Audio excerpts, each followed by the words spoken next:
बिस्मिल्लाहिर्रहमानिर्रहीम अल्लाहुम्मा सल्ली अला मुहम्मद व आले मुहम्मद। अस्सलाम वालेकुम। एस्ट्रोलॉजी की क्लास के साथ आप लोग की खिदमत में हाज़िर हूँ। आज हम जिस योग के हवाले से पढ़ने जा रहे हैं उस योग का नाम है शुभ कतर योग। शुभ का मतलब है बरकत वाला, और कतर जो है ये कहते हैं कैंची को, यानी एक ऐसी कैंची जो किसी चीज़ को काट दे, कुतर दे, उसको कतर कहा जाता है। शुभ कतर योग के हवाले से पढ़ने से पहले कुछ थोड़ी सी आपकी जो मेमोरी है उसको मैं रिकॉल करूंगा, और हम थोड़ा सा माजी में जाएंगे कि पिछले लेक्चर्स में, शुरू के बल्कि लेक्चर्स में इनिशियल स्टेजेस पे हमने एक लेक्चर पढ़ा था जिसमें हमने good planets and bad planets के हवाले से पढ़ा था। और मैं ये भी आपको वाज़े करता चलूँ कि गुड प्लैनेट्स का ये कतन मकसद नहीं है कि गुड प्लैनेट्स के अंदर जितने भी सियारे हैं वो बहुत गुड हो जाएं। डिपेंड करता है कि उनकी प्लेसमेंट क्या है, उसके मुताबिक वो अपनी गुडनेस देते हैं। दूसरे नंबर पे बैड प्लैनेट्स के हवाले से भी अब काफ़ी हद तक ये चीज़ें आप लोगों को क्लियर हो चुकी हैं कि बैड प्लैनेट्स यानी जिसमें वीनस, ज़ुहल, राहु, केतु आते हैं, ये अपनी प्लेसमेंट के मुताबिक ये अच्छे भी हो सकते हैं।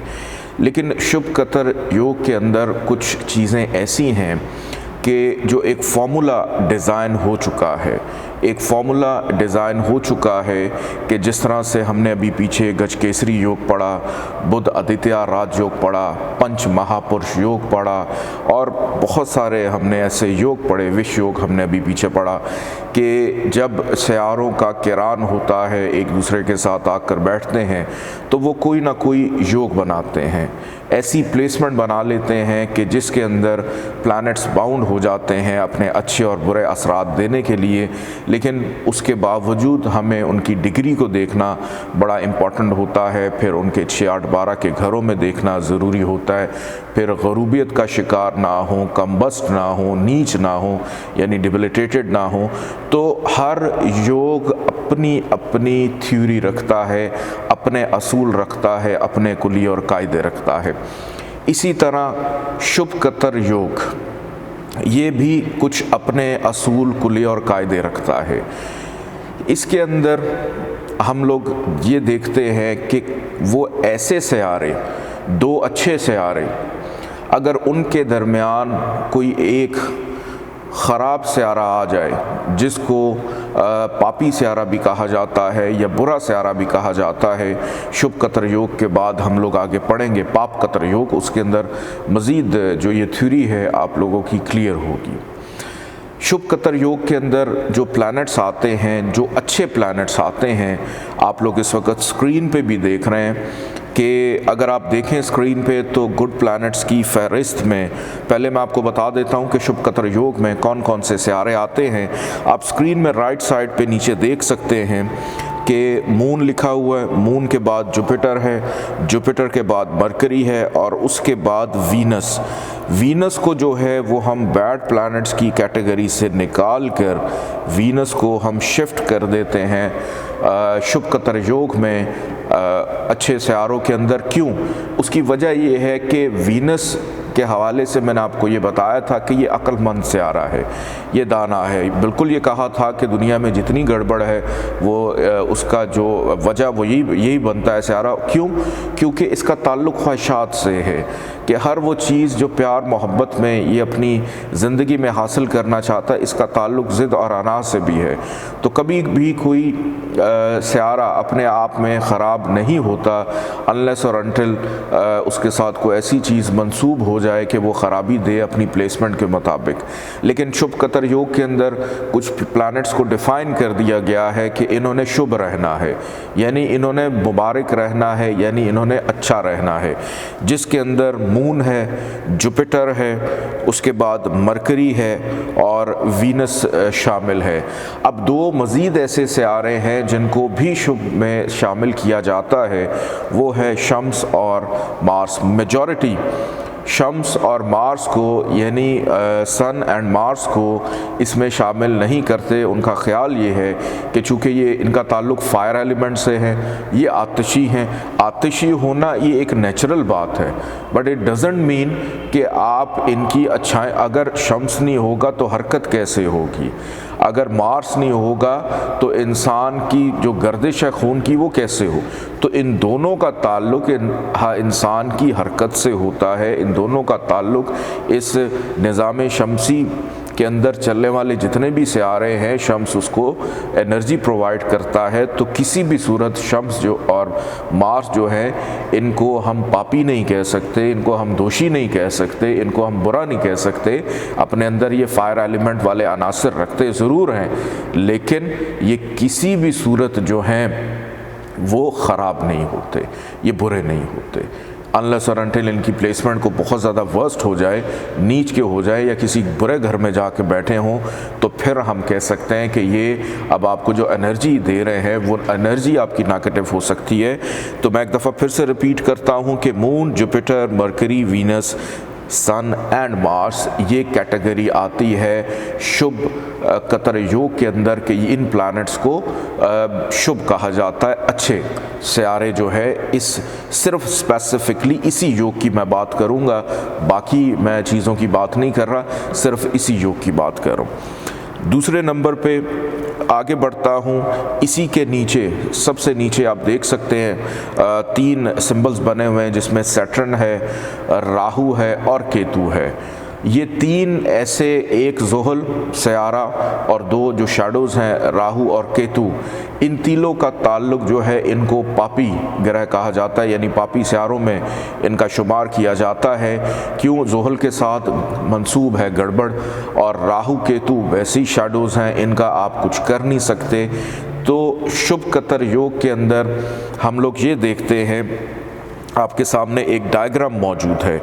इस डायग्राम में ये एक मिसाली जायचा है कि पहले घर में मौजूद है राहु, यानी वो जो 3 ख़राब जो सियारे थे, जिसमें ज़ोहल, राहु, केतु है, और बोलने में, रवानी में मैं राहु केतु को भी सियारा बोल रहा हूँ, but they are shadows.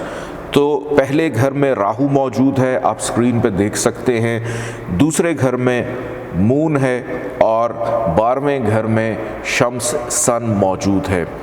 Shubh Qatar योग की डेफिनेशन ये होती है कि अगर किसी घर में भी कोई एक पापी सियारा आकर बैठ जाए, यानी ज़ोहल, राहु, केतु में से, इन तीनों में से कोई एक प्लैनेट मौजूद हो, और इसके अगले घर में और इसके पिछले घर में, अगले और पिछले घर में अगर 2 अच्छे सियारे आकर बैठ जाते हैं जो फॉल करते हैं शुभ कतर योग के अंदर, तो जो मौजूद है ख़राब सियारा दरमियान में, उसकी ख़राबी ख़त्म हो जाती है, यानी उसको कतर लग जाती है, कैंची उसको काट देता है, उसकी ख़राबी, उसकी बुराई को ख़त्म कर देता है। इसके अंदर ये मैटर नहीं करता कि घर कौन सा है, लगन कौन सी है, जिन सियारों ने अच्छे और बुरे असरात देने हैं वो अपने अंदर क्या अफादियत रखते हैं। ये बस कुछ सियारों के ऐसी एलिमेंट्स और थ्योरीज ड्राइव हो चुकी हैं कि जब भी ये यहाँ पर मौजूद होंगे, ये अपने अच्छे और बुरे असरात मुरतब करेंगे। लेकिन शुभ कतर योग के अंदर ज़ोहल, राहु और केतु के अगले और पिछले घर में अगर मून आ जाए, जुपिटर आ जाए, मरकरी आ जाए, वीनस आ जाए, सन और मार्स अगर आकर बैठ जाएं, तो इसको हम कहते हैं शुभ कतर योग के दरमियान में मौजूद वो एक नहस सियारा जो है, जो पापी सियारा है, उसकी ख़राबी को ये काट देते हैं, ख़त्म कर देते हैं। इसकी मिसाल मैं आपको देता चलूँ कि एक बच्चा है बहुत बिगड़ा हुआ, उसके लेफ़्ट भी और राइट भी 2 ऐसे बुज़ुर्ग मौजूद हैं, 2 ऐसे अफराद मौजूद हैं जो कि बहुत अच्छे हैं।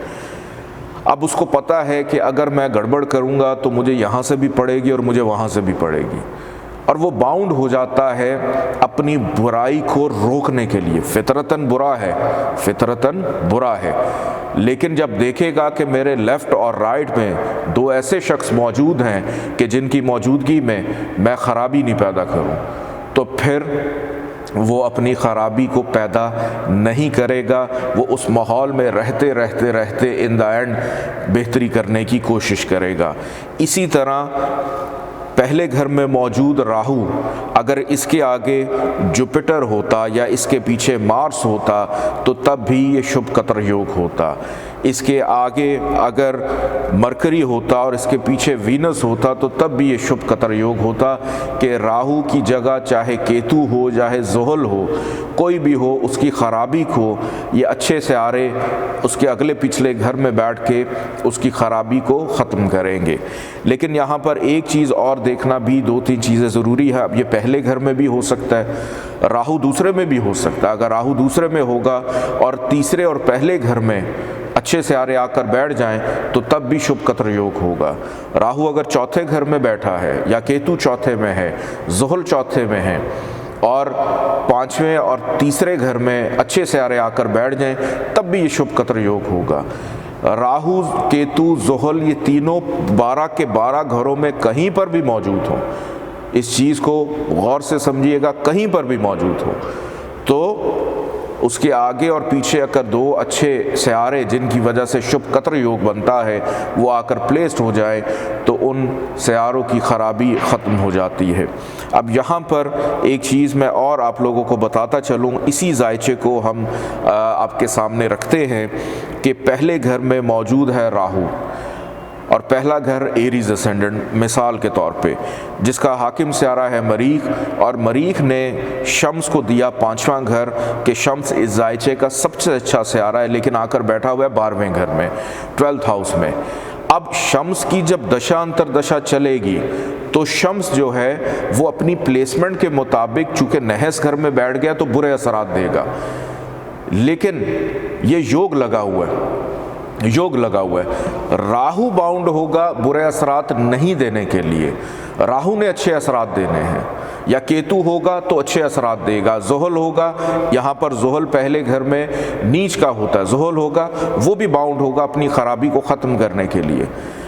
अब मून आकर बैठा हुआ है दूसरे घर में जिसका ताल्लुक है चौथे घर से और दूसरे घर में इसको शर्फ होता है, तो मून इस जायचे के अंदर वैसे ही एक फ्रेंडली प्लानट है, अच्छा से आ रहा है। शम्स एक ख़राब से आ रहा है, तो शम्स जो है वो इस जायचे में बुरी प्लेसमेंट लेकर तो बैठा है, लेकिन जब शुभ कतर योग की कैफियत में आएगा तो वो राहु को ठीक करेगा, केतु को ठीक करेगा, ज़ुहल को ठीक करेगा। अब एक बड़ी सबसे इम्पॉर्टेंट और आखिरी बात मैं आप लोगों को बताता चलूं और वो ये है कि ऐसा नहीं है कि ये अच्छे सियारे एक ख़राब सियारे के आगे पीछे वाले घर में आकर बैठ जाएं और वो डिग्री लेकर बैठे हों 0 और वो डिग्री लेकर बैठे हों 29, उनका डिग्री वाइज ताकत में होना भी बहुत ज़्यादा ज़रूरी है।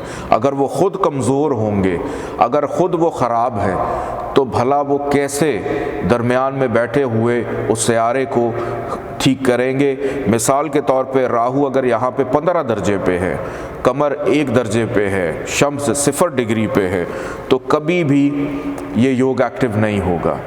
इनकी डिग्री वाइज इनका करीब करीब होना भी बहुत ज़्यादा ज़रूरी है। अपना बहुत सारा ख्याल रखिएगा, इजाज़त दें, अल्लाह हाफ़िज़।